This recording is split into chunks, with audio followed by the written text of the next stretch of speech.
वकील साहब, कल 13 जुलाई है और यौम शहादा कश्मीर है और ये वो दिन है जब श्रीनगर जेल के बाहर सिर्फ आजान देने पर 22 कश्मीरियों को शहीद किया गया।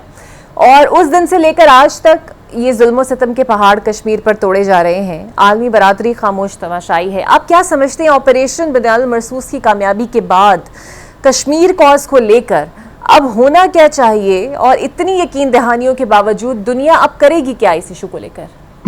बिस्मिल्लाह रहमान रहीम, बहुत शुक्रिया। देखिए, इसमें कोई शक नहीं है कि ऑपरेशन ये जो भी हुआ इसमें बिल्कुल कश्मीर कॉज जो है उसको एक नई जिंदगी मिली है और कश्मीर कॉज वाकई इंटरनेशनलाइज हुआ है।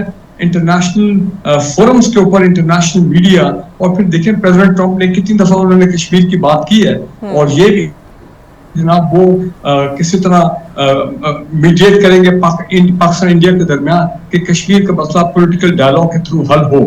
वो अलग बात है कि ये कब होता, अभी तक तो कोई ऐसी सूरत नजर नहीं आ रही है कि कोई किसी न्यूट्रल कंट्री के अंदर ही ये डायलॉग हो इंडिया और पाकिस्तान के दरमियान।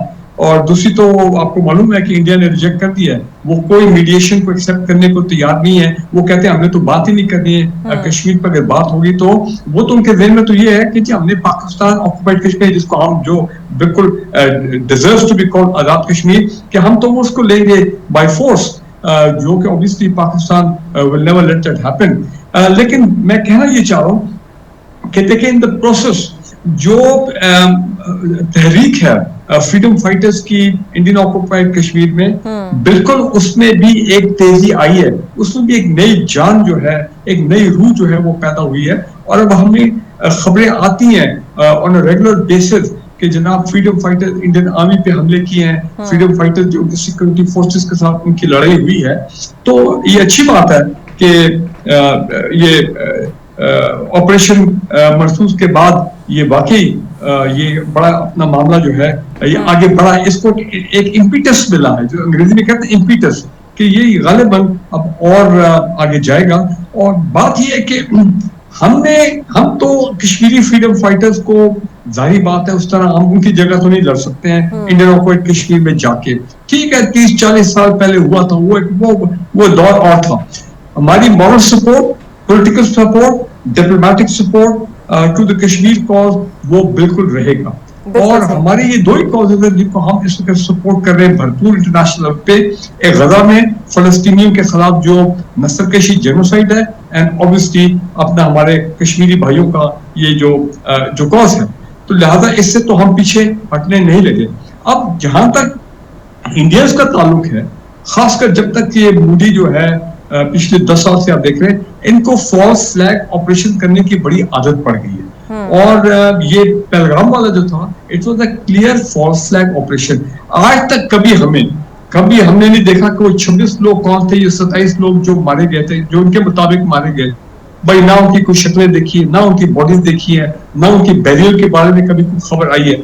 इसी तरह वो जो 4-5 फीडर सो कॉल्ड दहशतगर्द जिनको ये कहते हैं कि जी हमने पाकिस्तान में भेजे थे, आज तक ना उनकी बॉडीज हमने देखी हैं, ना उनको टीवी पे दिखाया गया, ना उनके हथियार दिखाए गए। वेरे पाकिस्तान में आपने नोट किया हो, जब कभी हम दहशतगर्दी के खिलाफ कार्रवाई करते हैं तो दहशतगर्दों को हम अगले दिन जैसे वो सारी चीज क्लियर होती है, उनके नाम भी, उनके वेपन्स भी, उनकी बॉडीज भी, और सब बता देते हैं कि उनकी बैकग्राउंड क्या है, उनकी ओरिजिन क्या है।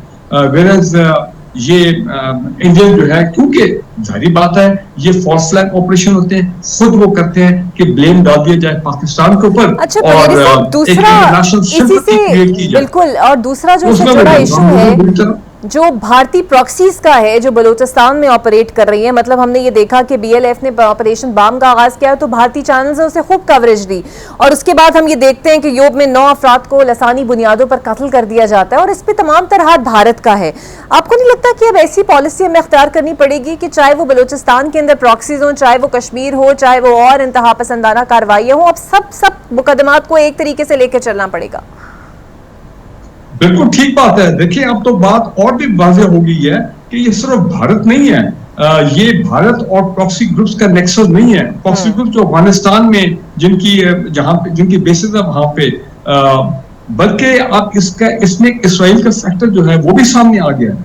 और जिस तरह हमने देखा ईरान में भारत का और इसराइल का एक नेक्सस जो है वो सामने आया, जिसमें अफगानी भी शामिल थे। अब देखें ना कितनी बड़ी लाखों की तादाद में अफगानियों को ईरानियों जो है वो बाहर निकाल रहे हैं, बिकॉज देखा कि ये लोग जो है हमने इनको पनाह दी है ईरान में, इन्होंने हमारी बैक में जो है हमें स्टैब किया है, हमारी पीठ में खंजर घोंपा है। इसराइलीज के साथ मिलके वो सेल बना के नेटवर्क और अलॉन्ग विद इंडियंस उन्होंने जनाब टॉप ईरानियन लीडरशिप को जो उन्होंने टारगेट कराया इसराइली आप जो भी आप कहें इंटेलिजेंस के थ्रू वगैरह हुआ। So my point is this कि अब पाकिस्तान के लिए मामला और चैलेंजिंग हो गया है कि अब केपी में भी आप देखें कि जब से ये उनको शिकस्त हुई है इंडिया को भी और इसराइल की भी बड़ी शिकस्त हुई है कि उनके जो इसराइली मेड ड्रोन्स थे, उनका जो टेक्नोलॉजी थी जो इंडिया ने ऑपरेट की और जिसको हमने बड़ी बुरी तरह स्मैश किया, ये मई के जो कॉन्फ्लिक्ट हुआ 5 दिन का, तो अब इसराइली जो है वो भी